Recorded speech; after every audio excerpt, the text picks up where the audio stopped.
The snow had started falling early that morning, soft and silent, like ash after a fire. By noon the wind had picked up, slashing across the streets of Hallow Creek like a whip, bending trees and burying roads. Inside a run-down two-bedroom cabin on the edge of town, Ethan Cole fastened his worn jacket and stared out the frost-bitten window. He had been watching the storm roll in all morning. His truck hadn't started for 3 days. The furnace was failing and the cupboard held exactly 1 can of tomato soup, half a loaf of dry bread and some stale crackers. His 6-year-old daughter Lily slept on the couch under 3 layers of blankets, her tiny breaths fogging the air. Ethan hadn't told her yet that the power would likely go out before nightfall. He didn't have the heart. At 36, Ethan looked much older, lines carved into his face not by time but by hardship. A construction job lost last year after an accident. Medical bills. Then the divorce. And now nothing but a string of odd jobs and a child he loved more than life. Outside the wind howled. And then, a sound cut through the blizzard. A bang followed by a distant screeching noise, like metal against ice. Ethan turned sharply.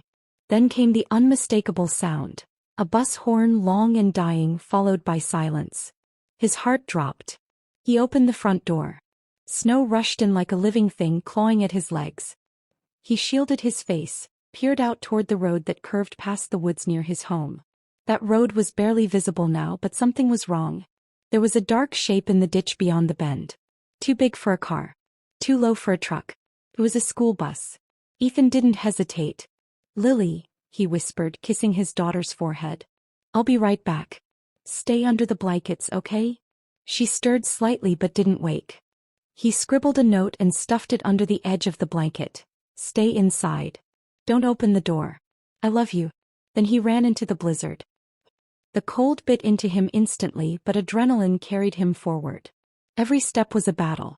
Snow reached his knees in places and the wind stole the breath from his lungs. By the time he reached the bus, Ethan was soaked and shaking. The sight before him made him freeze. The bus was on its side, partially buried, its front windshield shattered. A smear of blood marked the snow just outside. Through the cracked emergency door at the back he saw twisted bodies, lifeless limbs, children. Ethan's soul screamed. No, no, no, no. He climbed in through the rear. The inside of the bus was a broken world. Shattered glass, twisted metal, backpacks strewn like fallen leaves. There was blood. Far too much blood. He moved from seat to seat, checking pulses, murmuring names he didn't know, begging someone, anyone, to wake up. They didn't. Tears froze to his face. Then from beneath the farthest row he heard it. A whimper. 2 voices. Twin boys huddled under a seat, arms wrapped around each other, faces pale and streaked with blood.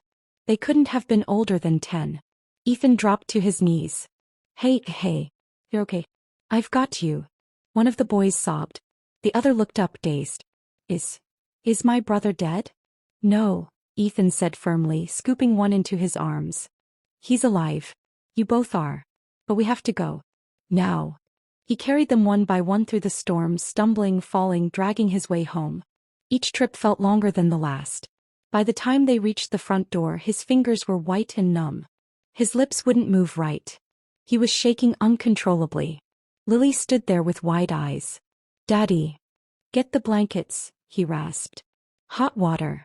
Now." They laid the boys down near the furnace, such as it was, and Ethan worked to warm their limbs. He didn't even feel the burns on his own frost-bitten hands. One of the boys, Ben, had a broken arm. The other, Caleb, had glass in his leg. Ethan cleaned wounds with what little supplies he had. Vodka, rags, boiled water. He didn't sleep that night. None of them did. The news came 2 days later, when the snow began to melt and the rescue teams finally reached the town. All 17 people on that bus had died. Except 2. 2 twin boys, saved by a man who had nothing to give, but gave everything anyway. The police and news crews came. There were interviews, flashing lights, short-lived attention. But no reward. No miracle. Just bills. Just questions. Just silence from the boys' extended family, none of whom stepped forward to take them. Ethan didn't ask for anything. He just built another bed out of wood pallets, made space at the table and started living for 3 children instead of 1. And somehow, even in the poverty and the struggle, they made it. Because Ethan wouldn't let them feel the weight of his pain. He became their father in every way that mattered. The storm had passed, but Ethan's life had changed forever. Ben and Caleb were not just guests anymore. Within days they had become part of something sacred, something scarred yet healing. A family built on pain, stitched together by choice, not blood. Lily was confused at first. She was used to quiet nights with just her father. She didn't understand why two boys were suddenly sharing her cereal, her couch, her father's attention. But Ethan, even in his exhaustion, never let her feel forgotten. "I love you the same," he whispered to her at night, holding her close. "No one can ever take your place. But they have no one, Lily. We can be their someone." She nodded against his chest, not fully understanding, but trusting him completely. The days that followed were brutal. Ethan had no steady income. The boys had no clothes except what they'd been wearing during the crash, now tattered and stained. He went door to door in the neighborhood asking for donations. His pants, jackets. Some gave. Others shut the door in his face. He took odd jobs again, shoveling snow, repairing roofs, hauling scrap metal. Each night he'd come home, his body broken, fingers bleeding, face burned by cold, and still managed to smile at the table. He taught the kids table manners, patience, and the value of prayer, though his own faith was barely hanging on. There were nights when Lily cried from a fever and Ben needed his leg rebandaged and Caleb had nightmares that made him scream in his sleep. Ethan handled them all. With one blanket, one working burner on the stove, and a heart that refused to quit. By spring the town had forgotten the crash. News cycles had moved on. There was no insurance payout, no guardian to speak for the twins. Social services came once, asked a few questions, then quietly disappeared when they saw the kids were thriving. It was easier, they said, to leave them with the man who saved them than to fight for space in the foster system. But Ethan knew what they really meant. No one else wants them. So he did what he had always done, kept going. Ben grew quiet and bookish with a love for maps and the stars. Caleb was wilder, angrier.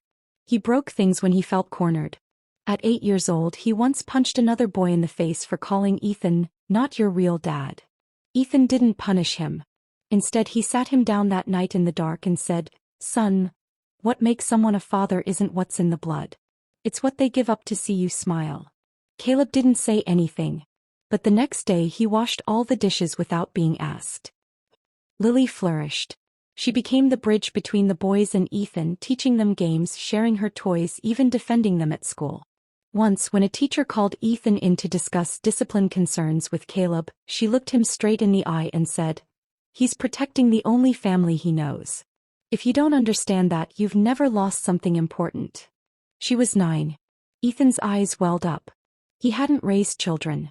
He'd raised warriors. Years passed. The trailer was always too small. The fridge was always too empty. But the house was always full. Of laughter, of arguments, of long talks during thunder, of bandaged knees and birthday candles lit on burnt pancakes. Every hardship taught them to hold each other tighter. They didn't have money. But they had values. Ethan made sure of it. He made them read one chapter a night, write thank you notes when someone helped, apologize when they were wrong. And when they asked why they couldn't have new bikes or new shoes like other kids, he told them the truth. "We don't have much, but we've got what matters." Then came the fire. Lily was 14. Ben and Caleb were 15. Ethan was working a night shift at the mill. Finally a stable job after years of hustling. The call came at 2 a.m. A neighbor's space heater had exploded. The flames spread fast. Ethan's trailer was caught in the blaze. He ran. By the time he arrived, the firefighters were packing up. The trailer was ash. Ben had a sprained wrist from breaking a window to help Lily escape. Caleb had burned his palm dragging the dog out. But they were alive. Everything else, photos, clothes, books, memories, gone. Ethan dropped to his knees. And the boys, they knelt with him.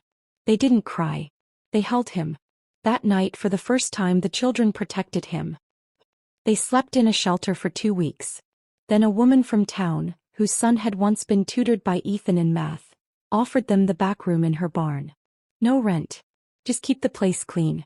Ethan accepted with tears in his eyes. Ben started tutoring younger kids after school. Caleb took up lawn mowing. Lily began drawing portraits and selling them for $10 apiece at the town square. They rebuilt piece by piece. They never once asked for help. Because Ethan had taught them, you are not your past. You are the love you give. Years later, on Ben and Caleb's high school graduation day, Ethan sat in the front row wearing the same jacket from the snowstorm. Both boys gave their speeches. Ben said, "I wouldn't be alive if not for a man who gave me his coat in a storm, and then gave me his whole life." Caleb followed. "He didn't just raise us. He made us men." The entire auditorium stood and clapped for Ethan. He cried quietly. But that wasn't the reward. Not yet. The real miracle was still waiting. Ethan never believed in fate. Not really. He believed in sweat, in sacrifice, in doing the right thing even when no one was watching. But in his quiet moments, when the world slowed and the weight of life rested on his shoulders, he sometimes wondered, had it all been worth it? His body was starting to give out. At 48, he walked with a limp from an untreated ankle injury. His hands trembled after years of hard labor. The doctors said the chest pain might be angina, but he couldn't afford more tests. Insurance was a luxury he never had. Lily was in art school now, on scholarship. Caleb had joined a local fire department. Ben was attending community college studying astronomy. They sent money when they could. But Ethan never asked for a dime. He still lived in the barn's back room, still patched his boots with duct tape, still worked night shifts at a warehouse just outside town. One cold December night, the pain in his chest got worse. He collapsed while carrying boxes. They found him face down on the concrete, barely breathing. At the hospital, the doctor looked grim. "Mr. Cole, you've had a minor heart attack. Your arteries are in rough shape. We need to perform a bypass, soon. Otherwise, the next one could kill you." Ethan nodded slowly, trying to stay calm. "Cost?" The doctor paused. "Without insurance, you're looking at around $140,000. But I can help you apply for aid."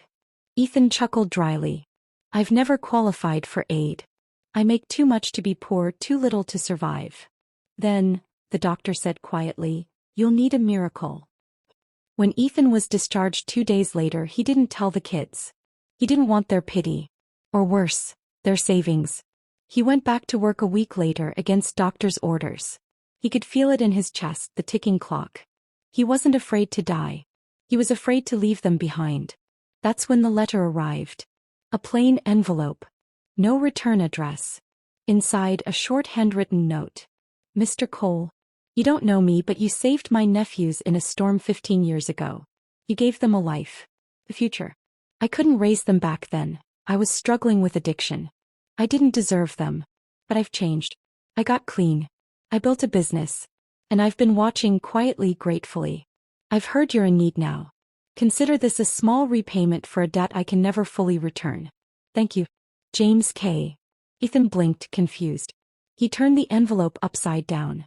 Out fell a check. $150,000. He couldn't speak. Couldn't move. He stared at it like it was made of fire. He called the number scribbled on the bottom. "James," he whispered. A deep voice answered. "Yeah. Is it enough?" Ethan couldn't find the words. James continued. "You raised them like your own. I watched them become good men. You did what I couldn't. Please, let me do this. For them. For you." Tears fell down Ethan's face. For the first time in decades, someone was helping him. The surgery was scheduled within a week. The kids found out soon after. Caleb was furious at first. "You almost died, Dad, and you didn't tell us?" Ethan just smiled. "I didn't want you to worry." Ben shook his head. "You taught us to be strong, Dad. But strength doesn't mean hiding pain." Lily hugged him the longest. "You saved 3 lives. Let us fight to save one now." The recovery was hard. Ethan hated being weak, hated the beeping machines, the pity in people's eyes. But every time he looked up, one of his kids was there. Reading aloud, massaging his feet, painting the room with sunlight and laughter. Even James visited once. A quiet man with weathered eyes and a nervous smile. He apologized again and again. Ethan just held his hand and said, "You don't owe me. You just made it right." James nodded, eyes full of tears. "You're more than a man. You're a miracle worker." Ethan smiled. "No. Just a father." Months later, he returned home stronger. The community rallied around him. People who once turned him away now brought groceries. Old students he had tutored sent thank you cards. Even the town's mayor offered to name a day in his honor. Ethan declined quietly. But something deeper had changed. He no longer felt invisible. His sacrifices had not gone unnoticed. The kindness he poured into others had finally flowed back to him. Like a circle completed. And then the biggest surprise of all. Ben stood one evening with trembling hands and handed Ethan a folder. I applied for something, a national award for civilian heroism. I wrote your story. Ethan frowned. Ben. They called, Ben said, voice shaking. They chose you. Out of thousands. The president himself would present it. And more than that, a private foundation offered Ethan a permanent monthly grant. Enough to live comfortably for the rest of his life. Ethan didn't cry on stage. He didn't need to. The reward wasn't the money, the medal, or the applause. It was seeing his children, his 3 miracles, standing in the crowd, beaming with pride. It was knowing that a man with nothing gave everything. And finally received something he never asked for but deeply deserved. 5 years had passed since Ethan Cole stood on that grand stage, flanked by his 3 children, as the nation honored a man they'd never heard of before. But the real applause never came from a crowd. It came in the quiet, ordinary moments, the kind Ethan cherished most. He now lived in a modest cabin on the edge of town, paid for by the foundation grant. It wasn't fancy, but it was peaceful. There were no leaky roofs, no broken stoves. Just a porch swing, the whisper of wind through pines, and the distant laughter of children who didn't know his name, but who owed him everything. Lily had graduated with honors from art school. She opened a small gallery that doubled as a youth center for underprivileged kids. Her paintings, especially the one of the snowstorm Mustang, drew visitors from around the state. One afternoon she returned home and surprised Ethan with a canvas wrapped in brown paper. When he unwrapped it, he stared in silence. It was him. Sitting in the snow, wrapped around 2 small boys, face lit by a single ray of moonlight, as a ghostly Mustang loomed in the background. The title, The Man Who Carried Winter. He couldn't speak for 10 minutes. Ben became an astrophysicist. He never forgot his love for maps, for stars, for the mysteries of the sky. But he also never forgot his roots. He started a mentorship program for foster kids interested in science, called Cole's Comet Club. He came to visit every month without fail. "Remember what you used to tell me, Dad?" he once said. Ethan grinned. "What about the Big Dipper not being a soup spoon?" "No," Ben laughed. "That stars burn themselves up just to give us light. I didn't understand it then. But I do now. You were the brightest one."